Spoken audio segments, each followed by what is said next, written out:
Boa noite. É com alegria que nós começamos mais esta aula da Escola Bíblica Dominical e que Deus possa abençoar a cada um de vocês.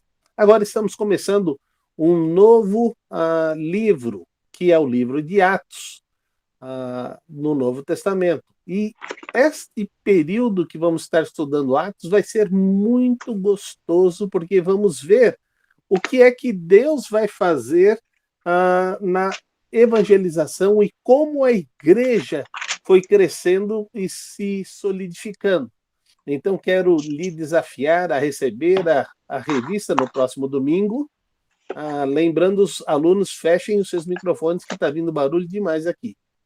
Então, Deus está nos abençoando e nos dando a bênção de poder estudar esse livro e poder crescer na comunhão com a palavra de Deus. E a lição de hoje trabalha sobre um povo chamado igreja, que é o corpo de Cristo.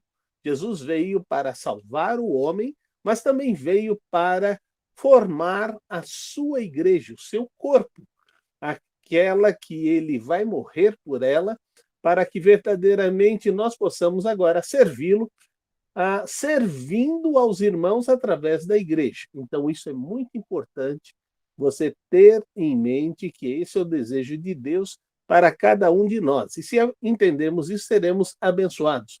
Mas acontece algo muito importante antes que a igreja comece o seu trabalho. E é isso que nós vamos ver na lição de hoje. O textuário nosso está em Atos, no capítulo 1. E hoje nós vamos estudar capítulo 1, 2 e 3.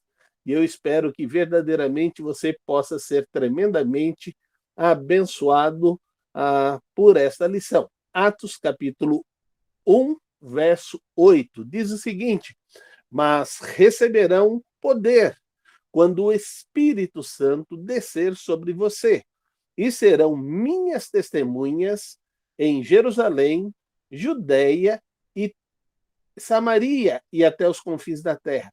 Para e pensa um pouquinho.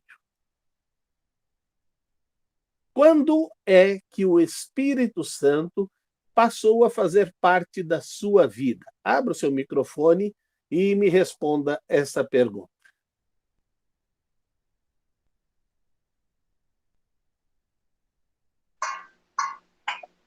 Pelos estudos e pelo que a palavra diz, nós recebemos o Espírito Santo no momento em que entregamos a nossa vida a Jesus. E assim aconteceu comigo. Uhum. Essa é uma verdade, mas isto não é um consenso geral entre os evangélicos. Tanto que as pessoas se aproximam dos crentes e traz um pouco de confusão à sua mente. E dizem, você agora que aceitou Jesus Cristo, você precisa ser batizado no Espírito Santo. Quero começar trabalhando com você o seguinte: o Espírito Santo é Deus. Se o Espírito Santo é Deus, ele é perfeito. E se ele faz parte da sua vida, levando você até Cristo e selando você com o selo da salvação, ele faz parte integral da sua vida. E ele não precisa lhe rebatizar e assim entrando em sua vida. Essa confusão também vem da própria palavra de Deus, porque isto que é chamado glossolalia acontece apenas 2 vezes em toda a Bíblia. Acontece na casa de Cornélio e acontece com os discípulos de João. Nunca mais acontece. Todos os apóstolos, quando receberam a Jesus, receberam o Espírito Santo. E o Espírito Santo faz parte de suas vidas. Mas agora eles vão ser capacitados para fazer a obra de Deus.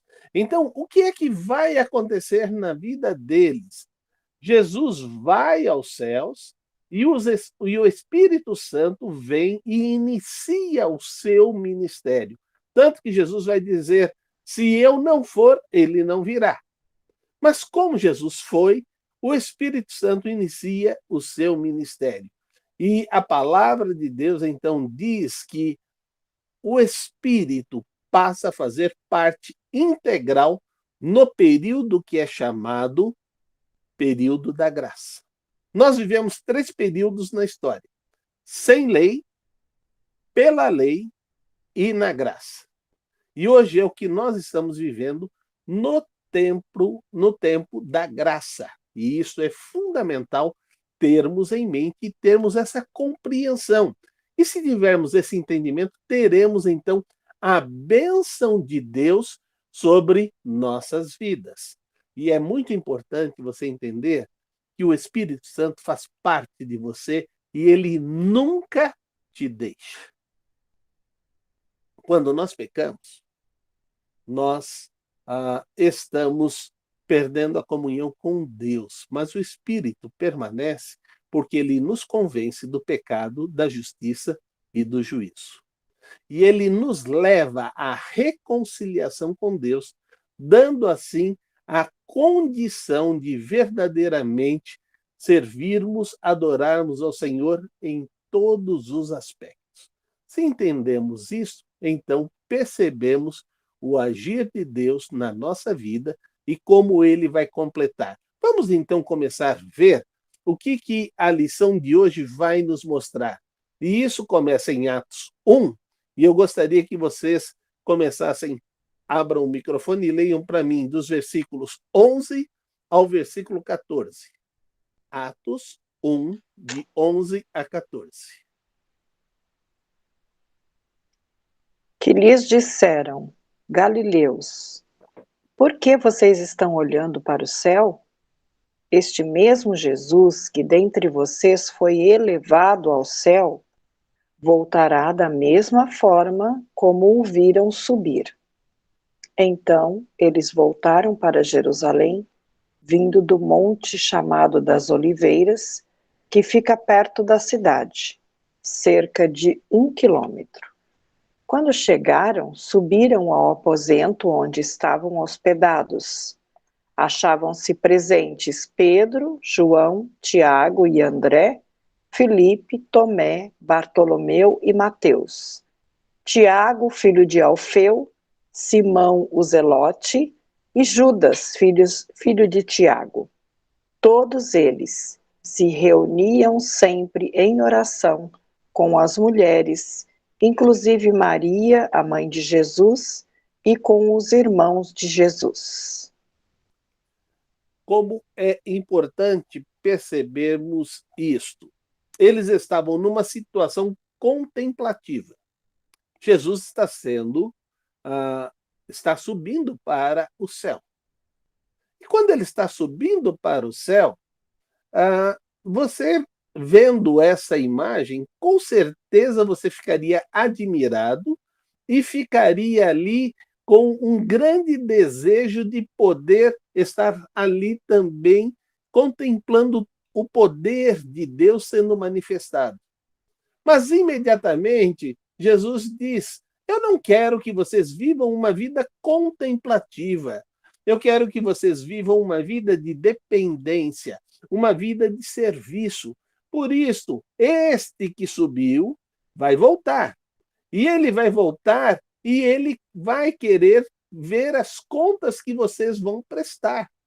E isso é tão importante a gente ter em mente, porque todos os dias que recebemos da parte de Deus é um presente.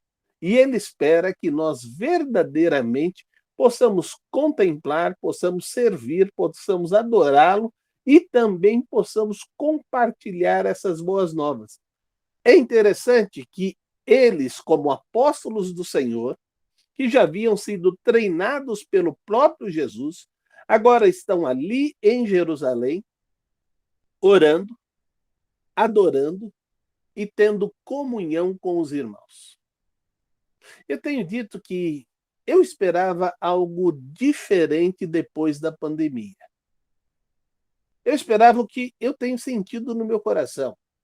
Afinal de contas, eu tomei 2 vezes o remédio contra o coronavírus. E os exames deram negativos nas 2 vezes. E nós fizemos o isolamento e não pegamos a coronavírus até hoje.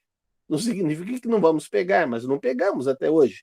Tomamos todas as vacinas, fizemos tudo aquilo que era necessário para não pegarmos, e isto gerou em mim e na Emilce uma gratidão tão grande. E agora que nós podemos ir à casa do Senhor, isto gera nas nossas vidas uma grande alegria. A gente está experimentando o que o salmista diz: alegrei-me quando me disseram, vamos à casa do Senhor.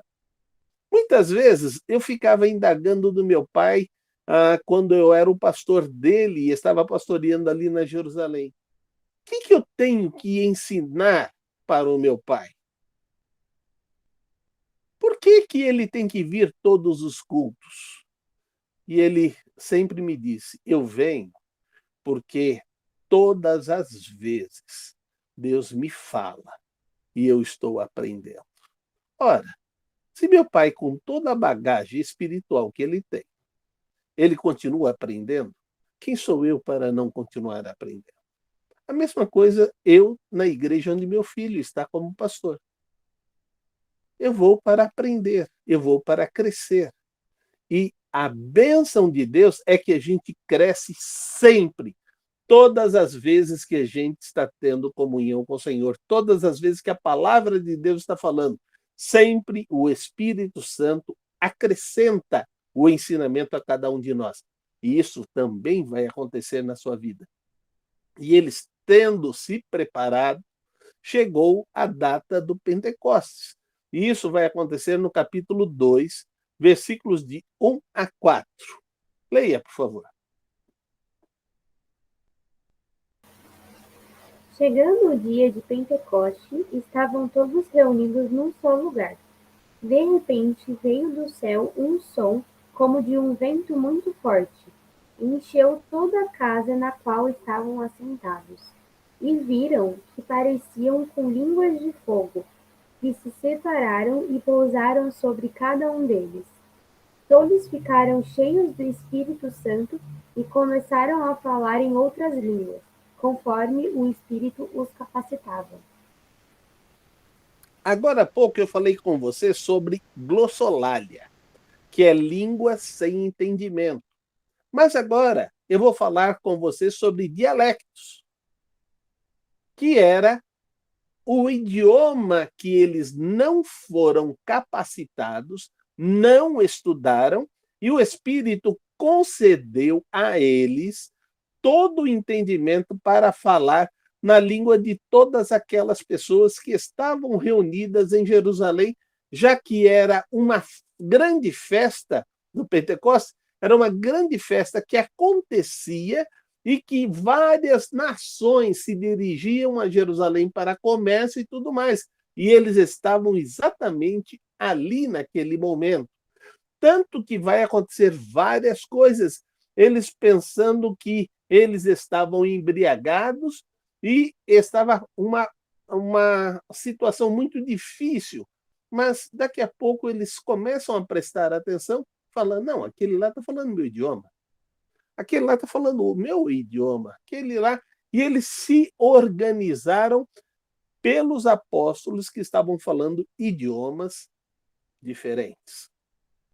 Isso significa dialectos, que é um novo dialeto, uma nova língua, um novo idioma.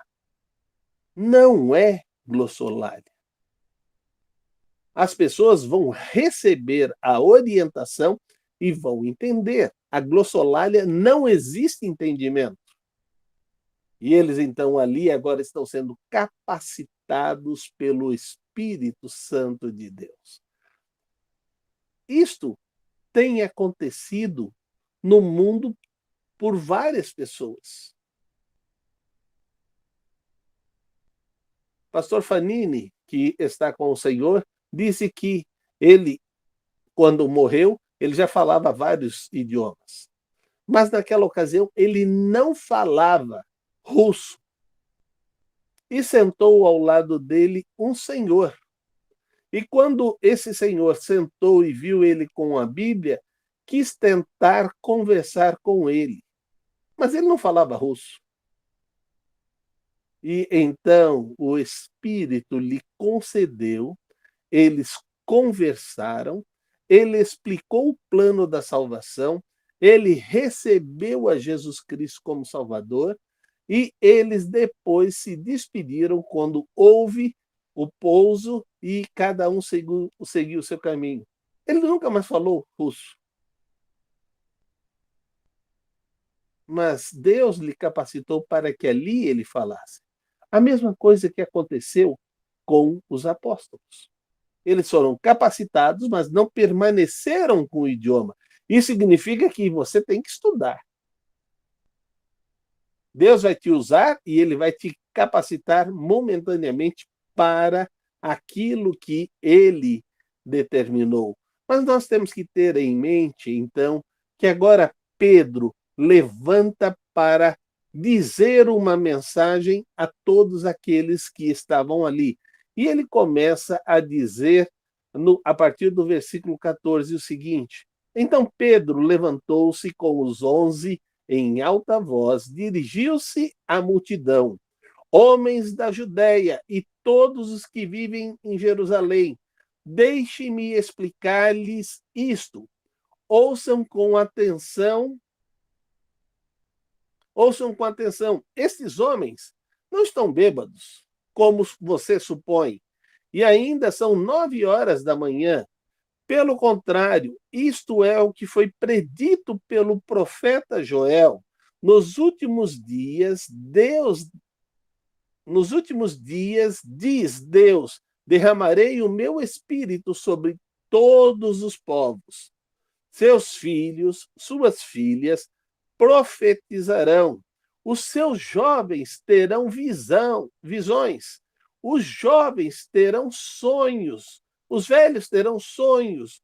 E sobre o meu servo e a minha serva derramarei do meu espírito naqueles dias, e eles profetizarão. Mostrarei maravilhas em cima no céu e sinais embaixo na terra: sangue, fogo e nuvens de fumaça. O sol se tornará em trevas, a lua em sangue, antes que venha o grande e glorioso dia do Senhor. E todo aquele que invocar o nome do Senhor será salvo. A igreja estava ali em Jerusalém e a mensagem estava sendo pregada a tempo e fora de tempo. A igreja vai se multiplicando, mas o propósito de Deus é que este evangelho, como está escrito lá, fosse pregado em Jerusalém, Judeia, Samaria e até os confins da terra. E então Deus agora trabalha com esta igreja para que ela possa atingir o objetivo. Lembre-se, não é só agora que nós temos uma situação cômoda e permanecemos nessa situação cômoda. Isso já acontecia no passado. As pessoas se acomodam. E veja o que vai acontecer.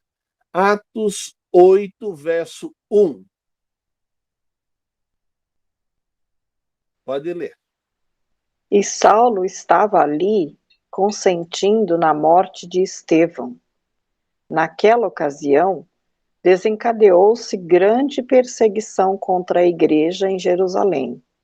Todos, exceto os apóstolos, foram dispersos pelas regiões da Judéia e de Samaria.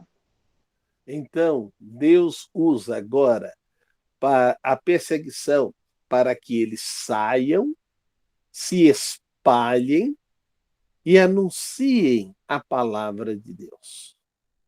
Mas sabe o que aconteceu? Eles só estavam falando para judeus. O evangelho não ia chegar. Cornélio não ia ser salvo. A palavra de Deus não ia se espalhar pela face da terra.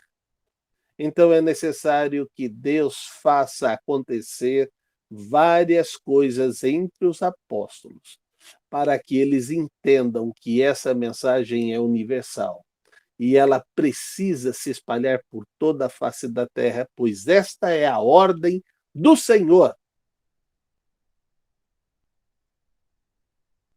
para a humanidade. Nós vemos que, no passado, isso já aconteceu. Eles queriam ficar todos juntos no mesmo lugar. Estarem ali com toda a situação resolvida. Então eles decidiram, vamos construir uma torre que vai até o céu. E nós poderemos ver de qualquer lugar esta torre e voltar para a cidade. Esse não era o plano de Deus. O plano de Deus era encher e povoar a terra, não ficarem todos num lugar da terra.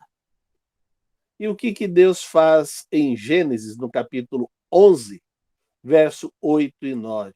Assim o Senhor dispersou dali por toda a terra e passaram a construir a cidade.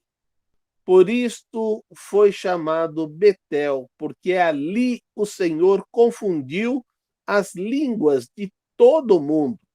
Dali o Senhor espalhou por toda a terra.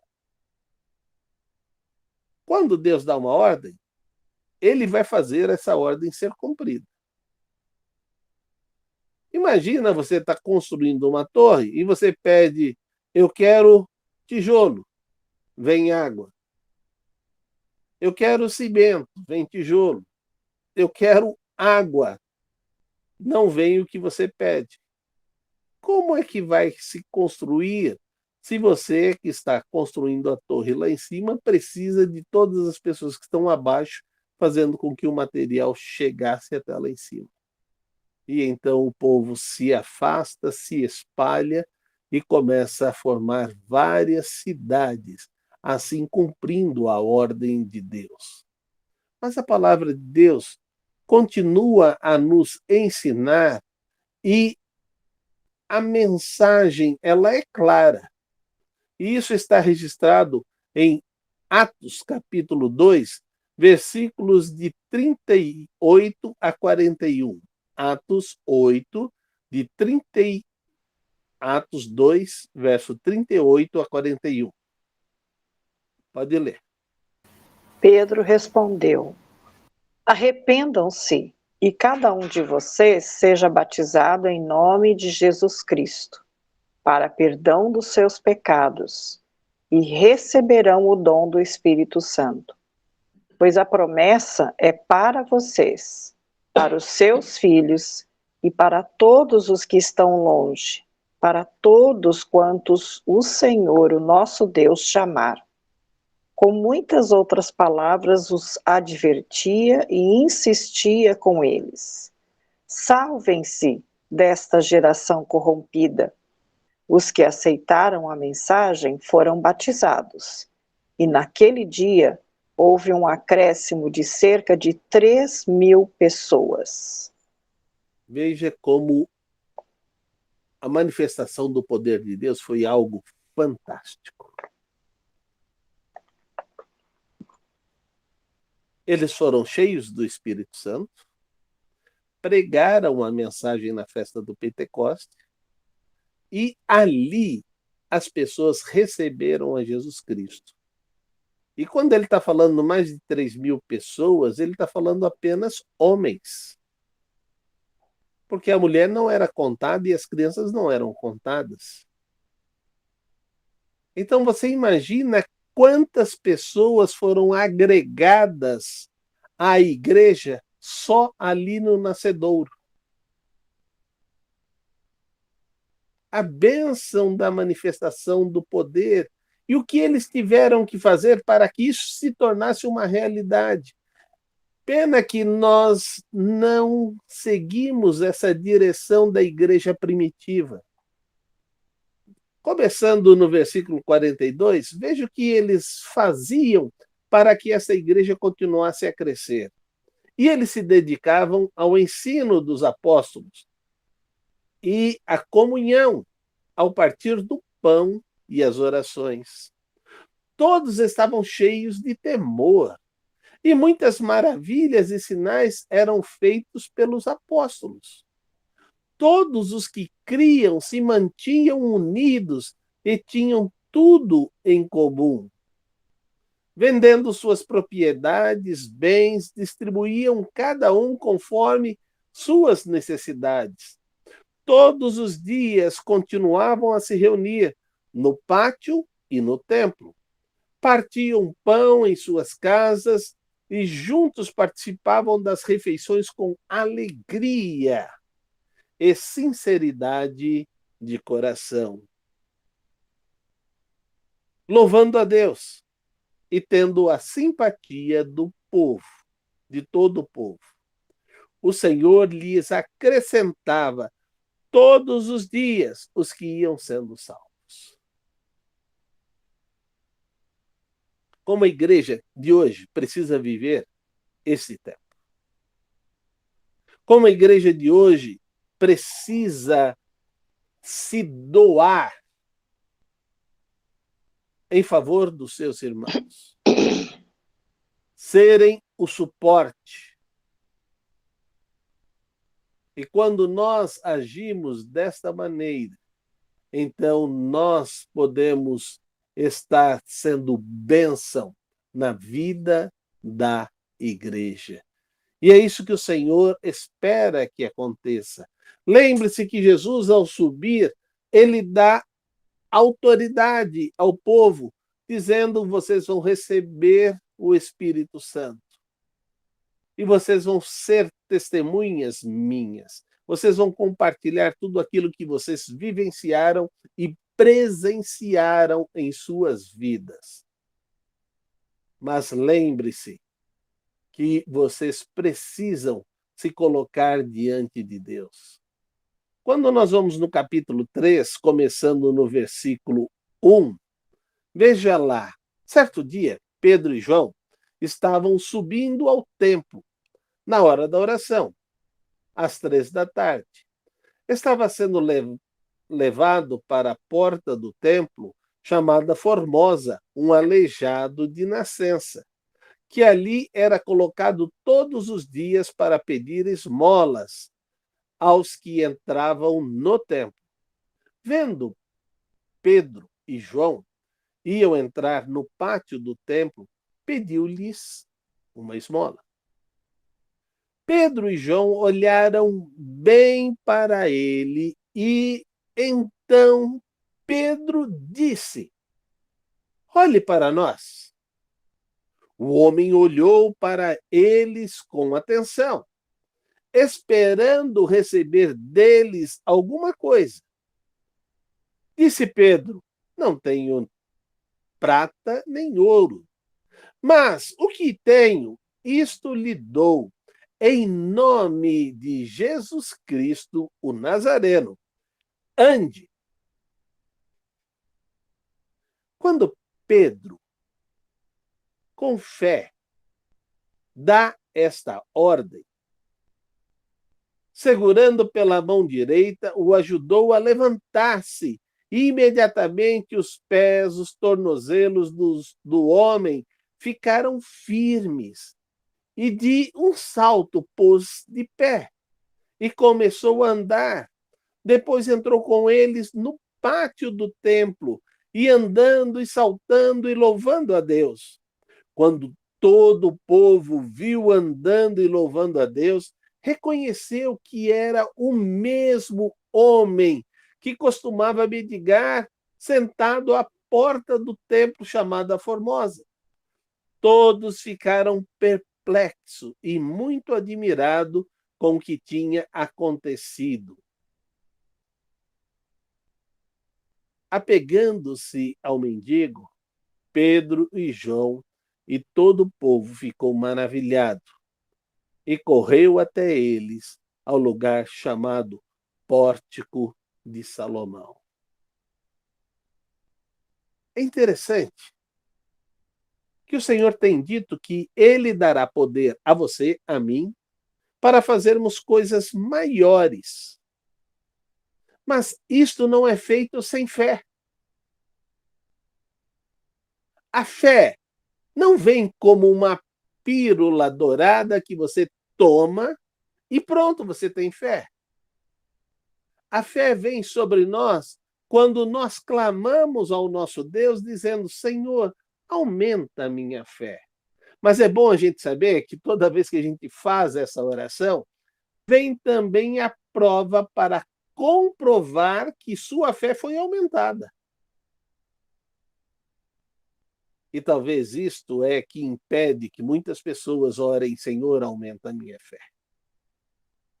E porque nós não pedimos, nós não temos. E nós não fazemos. Mas aqueles que confiaram, fizeram. E proclamaram ao Senhor como o Rei dos Reis, o Senhor dos Senhores e o nosso Deus. Então é muito importante que você possa se colocar diante de Deus, não tanto para ficar realizando maravilhas, mas para proclamar com autoridade a mensagem que transforma. Você já parou para pensar e olhar quantas pessoas não têm tido o privilégio de conhecer a Jesus Cristo? Essa semana nós perdemos um senhor aqui no prédio. E eu recebi a notícia e fui lá, como síndico, como quem mora aqui no prédio, dar um carinho e o amor à pessoa que mora aqui conosco há tantos anos. Quando eu cheguei lá, a mulher não me olhou como síndico, mas me olhou como eu me apresentei há muitos anos atrás, dizendo: pastor, que bom que o senhor está aqui. Sabe, eu tenho experimentado muita tranquilidade e segurança quando o Senhor está cuidando da gente. Muito obrigado. Eu gostaria que o Senhor falasse. E eu tive ali a oportunidade de proclamar a mensagem salvadora. E poder dizer a todas aquelas pessoas que Jesus que morreu na cruz ali não estava mais na cruz, mas que ele está diante do Pai e está fazendo um convite a todos nós. Vinde a mim, você que está cansado, oprimido, e eu te darei o alívio. E depois perguntei para eles: vocês vão dizer um até breve? Ou vão dizer adeus, ou um até logo? Porque vocês não pretendem ir para o céu. Lembre-se que essa é a nossa responsabilidade. E é esta mensagem que a palavra de Deus nos leva a pregar. Isso está em Atos 4, verso 12. Atos 4, verso 12. Leia para mim, por favor. Não há salvação em nenhum outro, pois debaixo do céu não há nenhum outro nome dado aos homens pelo qual devamos ser salvos. Não há salvação a não ser através de Jesus.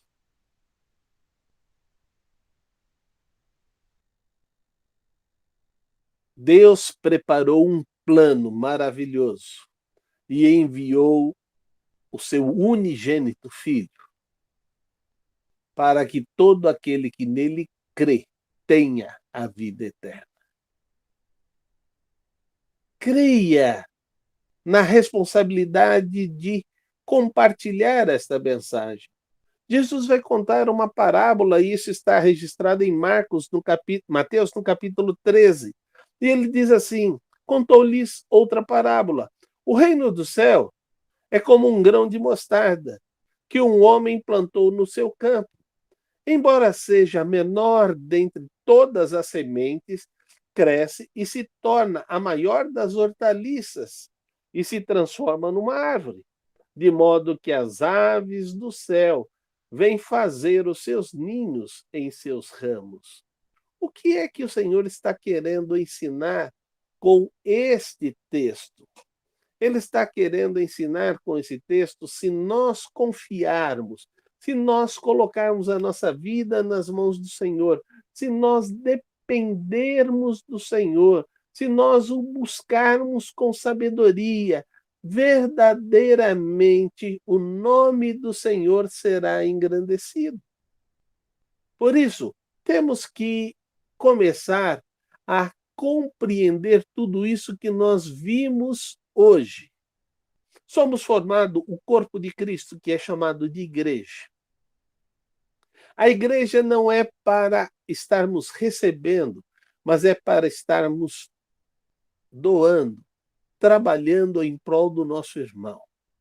Se todo mundo trabalhar para servir, todos serão servidos e todos estarão satisfeitos, porque estaremos exercendo a ordem do Senhor para as nossas vidas, que nos reveste do poder e da ação de Deus manifestada na sua vida e manifestada na igreja.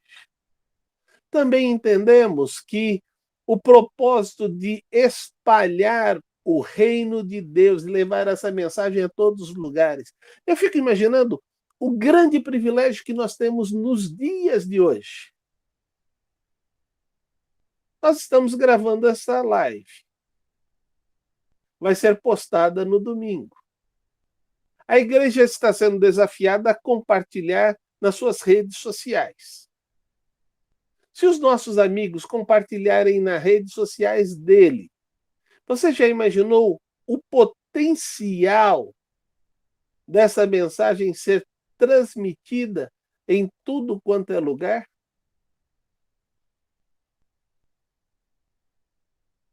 Quando nós começamos a transmitir a mensagem na primeira igreja batista em Sumaré, nós acabamos descobrindo que nós estávamos atingindo 7 países. 7 pessoas de 7 países diferentes. Coisa que nunca imaginei que nós iríamos alcançar. Os membros da igreja levaram a sério e compartilhavam. Nós chegamos a ter, numa igreja de 130 membros, nós chegamos a ter mais de 1.500 acessos por culto. Porque as pessoas compartilhavam a mensagem. A grande bênção é que quando nós compartilhamos essa mensagem, a palavra de Deus nos diz, ela não volta vazia. Então, querido, se há algo que nós precisamos fazer, é espalhar essa mensagem. E se ela for espalhada por toda a terra, nós teremos a bênção de poder ver a obra de Deus sendo transmitida o mais longe possível. Ao entendermos que o poder de Deus vai ser manifestado através da mensagem das boas novas, temos que estar prontos para acompanhar estes que vão ser salvos. Mateus, no capítulo 28, diz, portanto, indo, façam discípulos de todas as nações, batizando-os em nome do Pai, do Filho e do Espírito Santo, ensinando-os a guardar todas as coisas que eu vos tenho mandado. E eis que estou com você até a consumação do século. Lembre-se que estes que nós levamos a aceitar a Jesus Cristo precisam ser discipulados por cada um de nós. Eu espero que você verdadeiramente abrace a oportunidade e o privilégio que você tem de ser o embaixador de Cristo aqui na Terra e poder anunciar esta mensagem que vai gerar alegria na vida de todas as pessoas. Eu espero que verdadeiramente essa primeira lição que nós tivemos possa aguçar, lhe desafiar a querer ouvir mais do Evangelho de Atos. E assim, também se envolver na obra de Deus, fazendo com que esses atos do Espírito Santo também se manifestem na sua vida e na sua igreja. E assim o nome do Senhor será engrandecido. Não sei se ficou alguma dúvida ou alguma pergunta, mas você pode entrar nas nossas redes sociais e estar fazendo suas perguntas. E você, então, terá a resposta da sua dúvida. Vamos pesquisar e vamos responder com muita alegria na lição seguinte. E eu espero que você também nos dê a alegria da sua presença em nossa igreja. Logo após as 9 horas, que tem a Escola Bíblica Dominical presencial, nós temos logo depois um café da manhã, onde nós partilhamos o pão com alegria. E como é gostoso ter esse momento com a igreja. É um momento que a gente compartilha, conversa sobre a semana, conversa sobre tudo aquilo que o Senhor vem fazendo em nossas vidas. E depois nós vamos para o culto para sermos alimentados mais uma vez pelo recado de Deus para as nossas vidas. Você é nosso convidado. E será uma bênção te receber em nossa igreja. Você vai ver o endereço de nossa igreja e como os horários de estar participando do nosso culto. Venha, nos dê a alegria da sua presença. Que Deus abençoe a cada um de vocês. Pastor Salovi, nós queremos agradecer os ensinamentos e tudo isso que aprendemos no livro de Atos é muito valoroso para os nossos dias, que Amém. possamos aplicar. Fiquem com Deus. Deus abençoe. Um bom domingo na presença do Senhor. Amém. Obrigada, pastor, pela aula, pelos ensinamentos preciosos. Amém.